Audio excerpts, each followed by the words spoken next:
I was 16, a 10th grader, and finally in my last year of high school. Life hadn't been easy. I was diagnosed with a few disabilities when I was 14, and everything changed after that. At the start of grade 10, some students started judging me, whispering behind my back, and doing other things I'd rather not mention. It didn't help that I always argued back, sometimes in ways that made things worse. I had been bullied in primary school, and I swore I wouldn't put up with it again. Something about grade 10 felt off. It was like everyone started changing. The guys acted like complete idiots, and the girls, they turned bratty and mean. Only about 5% of us actually behaved, though I'll admit, we had our moments of stupidity too. That day was supposed to be just another miserable, boring one in this pathetic excuse for a school. I had 2 good mates, the only people who ever stuck by me, but we were all in different classes. I was counting down the minutes until lunch, desperate to escape the monotony of another pointless lesson. Then, the PA system crackled to life. Ding, dang, dong. The principal's voice echoed through the school. Attention, students. Code Black. I barely even registered what he said at first. Code Black? What the hell was he talking about? I ignored him and went back to staring at the clock. But then, teachers, lock all doors immediately. There was something weird about his tone. He didn't sound worried. He didn't sound urgent. He sounded casual, like he was making the usual morning announcements. I glanced at the emergency code sheet taped next to the whiteboard. My stomach dropped. Code Black equals lockdown. The amusement faded from my mind. Lockdowns at school were rare, and they never happened for no reason. My teacher jumped into action, locking the door, covering the tiny glass window with a huge sheet of paper, and shutting the curtains. I could hear other teachers in the foyer locking the outside doors and drawing the blinds. Each grade block had 5 classrooms, all connected by a large round foyer with 4 couches where students relaxed during breaks. Those 2 doors at either end, they led straight outside. Then, silence. It was unsettling, unnatural. The entire school had gone dead quiet. The lights were off and our classroom was pitch black. I could barely make out the faces around me, but strangely, no one seemed scared. No panicked whispers, no nervous fidgeting. Everyone just sat at their desks like they were waiting for something to happen. I sat alone on the bench seat at the back. I was used to keeping to myself. It was easier that way. The air was so thick you could cut it with a knife. If a pin had dropped, we all would have heard it. I wasn't scared of anything, but the stillness was unnerving. My ears strained for any sound, any movement, anything. But there was nothing, and that was worse. 1,000 thoughts ran through my head. Is it inside or outside the school? Are we safe? Is it deadly? Will we be attacked? What the hell is happening? Minutes stretched into eternity. I felt something I wasn't used to. Fear. My gut told me this wasn't some drill or a stupid prank. This was real. Something was out there. I imagined the worst. Someone bursting through the door. A gunman, a psycho. Something else. I wasn't afraid to fight if I had to. If anyone came in here trying to hurt us, I'd make sure I went down swinging. Time crawled by. The tension built and built until finally, bang. It was faint, somewhere outside the building, but the entire class jumped. Then silence again. Even though it lasted only a second, the noise had shattered the eerie stillness. Now everyone was really on edge. We waited and waited. Then, as suddenly as it started, the PA system buzzed again. All clear. That was it. No explanation, no reassurance, just 2 words. At lunch, the rumors started flying. Some said a student held the principal at knife point. Others said someone broke into the school grounds with a weapon. The truth? No one knew for sure. One thing was certain, though. Whatever happened that day, it wasn't normal. And whatever was out there, it didn't belong.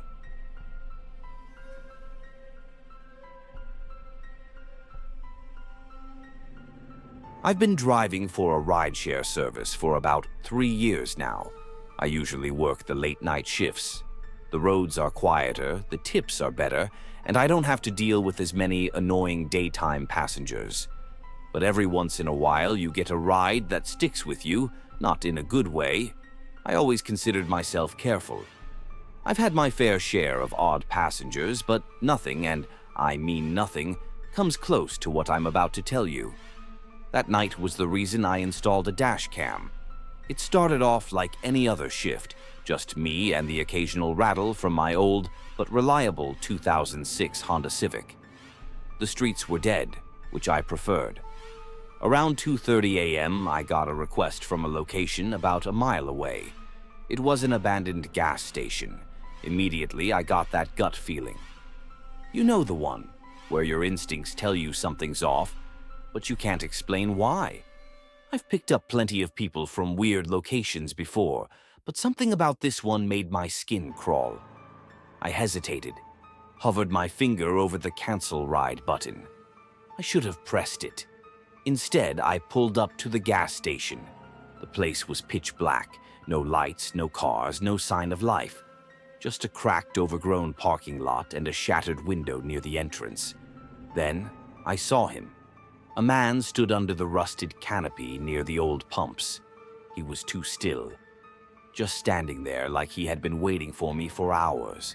His hoodie was frayed, his jeans stained with something dark, and his shoes were barely holding together. His face was obscured by his hood, but I could see his hands, dirty, trembling, with something black under his fingernails. I drove slowly, pretending to check something on my phone so I could get a better look at him. His movements were unnatural, jerky, hesitant, like he was fighting with himself about whether to approach the car or run away. That was my second red flag. But instead of driving off like a sane person would, I unlocked the doors. I don't know why. Maybe I felt bad for the guy. Maybe curiosity got the better of me. But the second he slid into my back seat, I regretted it. Most passengers either go straight for their phones or stare out the window. Not him. He stared at me through the rearview mirror, unblinking, unmoving. His face was partially hidden by the hood, but I could see his mouth. His lips were cracked, dry, and curved into a faint, unsettling smile. I tried to ignore it. I turned on the radio to break the silence. Big mistake. Turn it off. His voice was low, gravelly, like someone who had been smoking since birth. His tone wasn't aggressive, but it sent a chill down my spine. I turned it off without question. We drove in silence for a while. I kept my eyes locked on the road, but I could feel him watching me. Then he finally spoke. Ever pick up someone you shouldn't have? The way he said it, it didn't feel like a casual question. I forced a laugh. I hope not. No reaction, just that same empty stare. He leaned back, muttering something to himself. I couldn't hear it clearly, but I caught bits and pieces. Something about being betrayed, something about being watched. Then he chuckled. A slow, raspy chuckle that made my stomach twist. It's funny, he mused, how much trust you put in someone sitting right behind you. That was the moment I knew. This guy wasn't just weird, he was dangerous. I kept driving, pretending I wasn't sweating bullets. I glanced at the GPS, 3 more minutes until his stop. Then he started apologizing. I didn't mean it, he mumbled, over and over. I didn't mean it, I didn't mean it. I'm sorry, I'm so sorry. I had no idea what he was talking about, but I didn't want to find out. We were a block from his stop when he suddenly snapped his head toward me. You missed the turn. I didn't. The GPS was clear, we were right on track, but I panicked and slammed on the brakes. Pull over. My hands shook as I shifted into park. My mind raced. Should I demand he get out? Should I run? Before I could decide, headlights appeared behind us. A police car. I have never been so relieved to see a cop in my life. The squad car rolled past us, its spotlight sweeping over my car for just a second. In that moment, my passenger slid down onto the back seat. He flattened himself completely, like he was hiding. I stared straight ahead, heart pounding. Was he wanted? Was there a warrant out for him? I didn't dare turn around. The cop car kept moving. The moment it disappeared down the road, my passenger slowly sat up.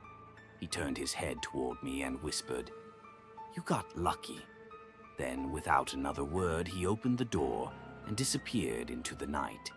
I didn't stick around. I drove home and cut my shift short. I was shaken, but I told myself it was just a weird encounter. Then, a few weeks later, I saw something on the news. A gas station robbery. The location, 2 blocks from where I picked him up.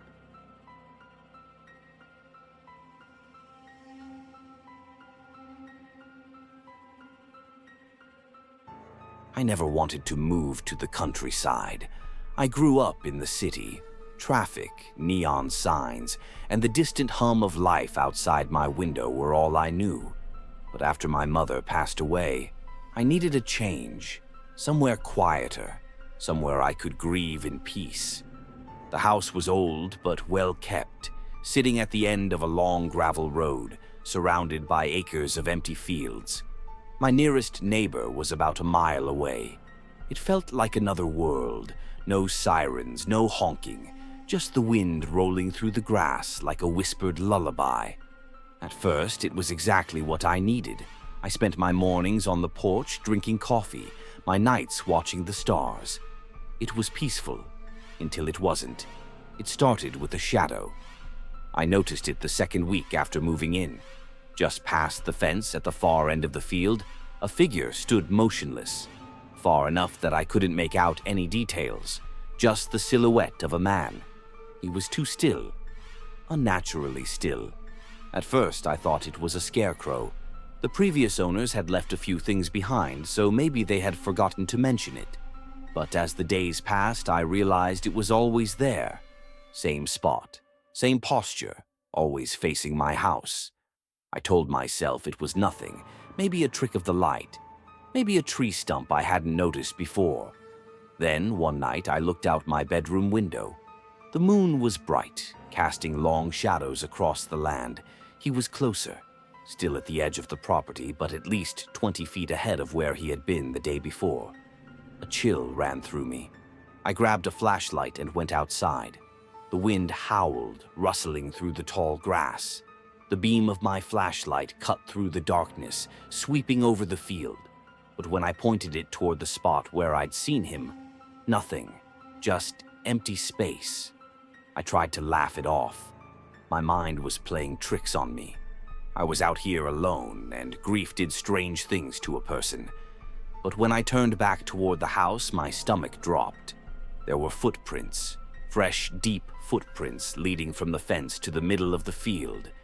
I didn't sleep that night. The next morning, I drove into town, hoping to ask my only neighbor about it. Her name was Alice, an older woman who had lived in the area for decades. When I told her about the figure, her face darkened. "You saw him," she murmured. A sinking feeling twisted in my gut. "Who?" She hesitated, looking past me as if weighing whether or not to speak. Then she sighed. "A long time ago, before I was born, there was a man who lived in that house. He was a recluse, a farmer, but no one really knew much about him. One night, he just disappeared. They found his house empty, his fields abandoned. The only thing left behind was a single trail of footprints." I swallowed hard. "Where did they go?" She met my eyes. They led straight to the middle of the field. Then they just stopped. I left after that. I tried to brush it off as a local ghost story, but deep down, I knew better. That night, I didn't look outside. I kept the curtains shut, the doors locked. But I heard it. A creaking sound like footsteps on the porch, a shadow passing by the window. I didn't move, didn't breathe. And then, knock, knock, knock. The sound was slow, deliberate, not at the front door, at my bedroom window. I stayed still, heart pounding. The knocking continued, patient and steady. And then, just as suddenly as it started, silence. The next morning, I packed my things and left. I never went back. I don't know what I saw. I don't know what stood in that field, watching me. All I know is that whatever it wasn't done waiting, and I was never supposed to leave.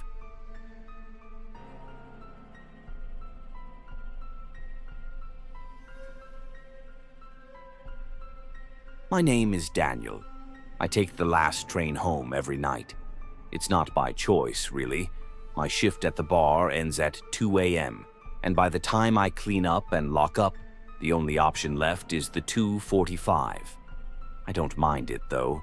The train is usually empty, save for a few night shift workers and the occasional drunk. It's quiet, peaceful even. At least, it used to be.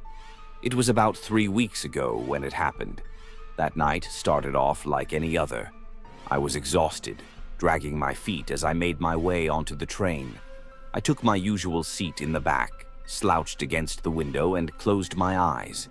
The doors hissed shut, and the train lurched forward. It wasn't until we pulled into the second stop that I noticed him. He stepped onto the train alone. A tall man in a long, dark coat. He didn't look around, didn't check his phone, didn't hesitate. He just walked straight down the aisle and sat directly across from me. Not a single other passenger in the entire train car, and he chose that seat. I remember feeling unsettled. Something about him was just off. His face was gaunt, almost sickly. His skin was pale, but not in a way that suggested he was just cold. It was like he hadn't seen the sun in years. And his eyes, dark, sunken, unblinking. He was staring at me. I tried to ignore it. I pulled out my phone, scrolled mindlessly, anything to avoid looking up. But even without seeing him, I felt him, like his presence alone was pressing in on me. Minutes passed. The train stopped again. The doors opened. Nobody got on. That's when he spoke. "You shouldn't be here." His voice was quiet, almost a whisper, but it cut through the silence like a knife. I blinked, unsure if I'd misheard. "Sorry?" He tilted his head slightly. "This train, you shouldn't be on it." I let out an awkward chuckle, trying to brush off the weirdness. "Yeah, well, I don't have much of a choice." His expression didn't change. "You should get off at the next stop." Something about the way he said it made my skin crawl. There was no threat in his voice, no malice, just certainty. I forced a smile and looked back down at my phone. "I'm good, thanks." He didn't respond, just kept staring. The train kept moving. Another stop came. The doors opened. He didn't move. Neither did I. The doors closed and the train rumbled forward again. And that's when he smiled. I'll never forget it. It wasn't a friendly smile, it wasn't even a human one. It was wide, too wide. His lips stretched unnaturally, revealing rows of yellowed, uneven teeth. His eyes never changed, though, cold, empty. A shiver ran down my spine. My fight-or-flight instincts screamed at me to move, but I was frozen. He leaned forward just slightly, and in a voice barely above a whisper, he said, "You were warned." The train lights flickered. For a split second, everything went dark. And in that darkness, I heard something, a sharp, guttural click, like the sound of teeth snapping together. Then the lights flickered back on, and he was gone. Not a single sign of him. The seat across from me was empty. The doors hadn't opened. There was nowhere he could have gone. I didn't wait to figure out what happened. The moment the train slowed for the next stop, I was on my feet, stumbling onto the platform like my life depended on it. Maybe it did. I never took the 2:45 again, and I never saw him again. But sometimes, when I close my eyes at night, I still hear it. That sharp, guttural click.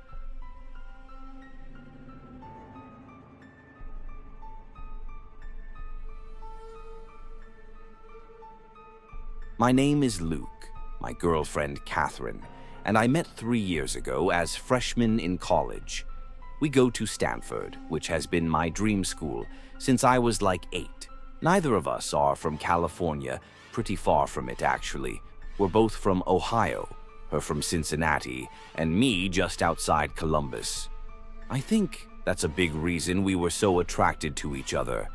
I think people from similar areas are naturally drawn to each other.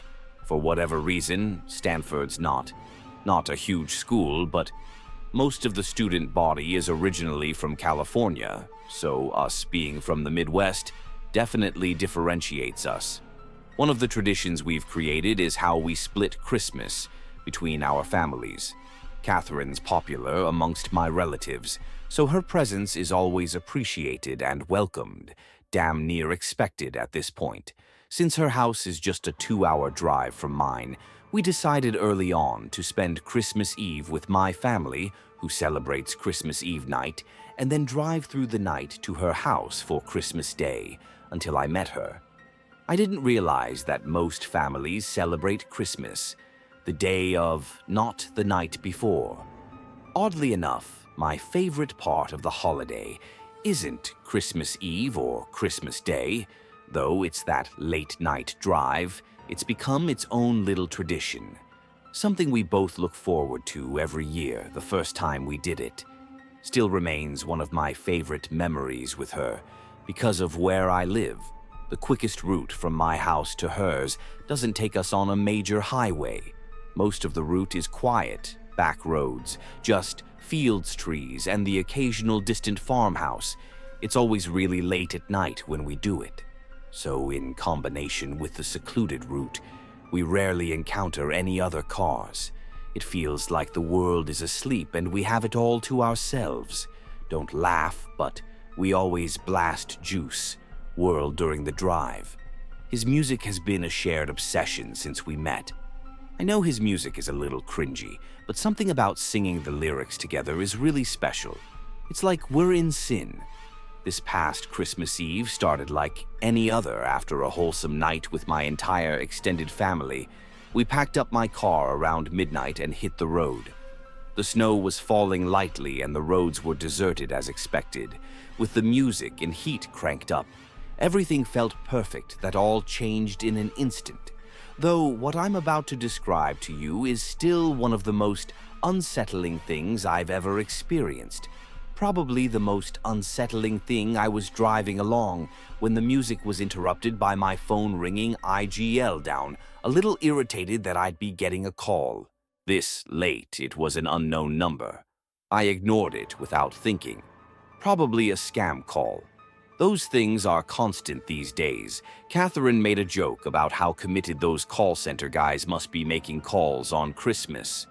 I laughed in agreement, and that was that. But then, a few minutes later, my phone rang. A second time, I again looked down and saw that it was another unknown number, probably the same one as before. I sighed, irritated, but let it go to voicemail. Catherine glanced at me and raised her eyebrow, but didn't say anything. I tilted my phone towards her to show her that it was an unknown number, and she said, "That's so weird." With a confused look, I didn't respond instead. Just shrugged my shoulders. The music eventually resumed, and I tried to take my mind off the phone calls, but of course not. 2 minutes later, my phone rang again. I was pissed at that point, cursing under my breath as I fumbled wildly for my phone. I snatched it from the console and swiped aggressively across the screen, ready to tell whoever it was to screw off for spamming my phone. I could tell I startled Catherine as her body tensed up with my sudden movements. In hindsight, I probably overreacted, but I was sick of being harassed. I basically barked hello into the phone with as sharp a tone as I could muster. I expected the scam script to begin, but I was instead met with silence.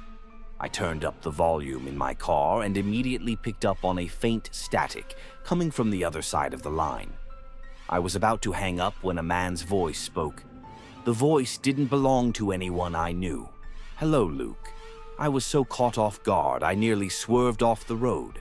I couldn't speak. I felt my whole body starting to itch, which always happens to me when I'm nervous, before I could respond. The man continued. He started reciting personal information, my full name, my address, details about my life that no stranger should know, details that no stranger could know. My mind was racing, trying to make sense of it. I wanted to pull over on the side of the road, but I kept driving like I was in some kind of trance. I considered shouting at him, but decided that anger wasn't the best resource in a situation like this. After he paused for a few tense moments, I finally spoke. I asked him what he wanted in a steady voice, trying to hide the fear I was feeling. The voice paused before delivering the words that made my blood run cold. He said that he wasn't here for me, that he was here for Catherine. Hearing my girlfriend's name was about 100 times more terrifying than hearing my own, and the horrified expression on her face told me that she was just as shocked as I was. I blurted out that I didn't know a Catherine, that he must have the wrong number. The man chuckled before saying, "She's sitting right next to you. That was too much for me." I pulled over on the side of the road. I had no choice. My hands were literally shaking. Fear I was about to say something when Catherine reached into my lap in one fluid movement and hung up the phone just like that. I literally screamed in her face, demanding to know why she hung up on a stranger that was making personal threats towards us. She didn't answer, just looked at me with wide, fearful eyes. I desperately tried to call the number back once, twice, 3 times, but it never went through. Catherine told me to keep driving, which I ultimately did, but not before questioning her. She told me she was scared and that I couldn't blame her for hanging up, which I guess was fair. I drove off in silence, but I still couldn't understand why she'd hang up the phone. I don't know whether I was more furious or afraid. Part of me was expecting that number to call back, but after about 10 minutes I felt like it was increasingly unlikely. At one point I looked over at Catherine and saw tears. In her eyes she told me she didn't feel safe, which I empathized with. Something in the pit of my stomach noted at me. Though Catherine and I had been through enough in our relationship to know that trust didn't always come easily, there had been little things, white lies, half-truths, moments where I caught her being less than honest. I knew I was being paranoid. Though how could she possibly have done anything to do with this? The rest of the drive was silent. I didn't play the music again, and neither of us spoke. My mind was still spinning with a million unanswered questions. Who the hell was that guy? How did he know so much about me? Only my family knew where we were driving that night, and they'd never pull a stunt like this. I was 100% sure of it. I couldn't think of another explanation, though. Even when we finally pulled into Catherine's driveway, I didn't feel much better. It's been almost a month since this happened, and I have yet to get my answers. Neither of our family members were responsible. We asked all of them. Catherine swears she's just as clueless as I am, which leads me to believe the person on the other end of the phone call had sinister intentions. You might think I'm overreacting to a harmless prank, but I'm telling you, other than our family members, there are no people on Earth who knew Catherine, and I would be driving that night. I've been really tense ever since. I can't help but brace myself. Every time my phone rings, I know he's going to call me again. Eventually, it's just a matter of time.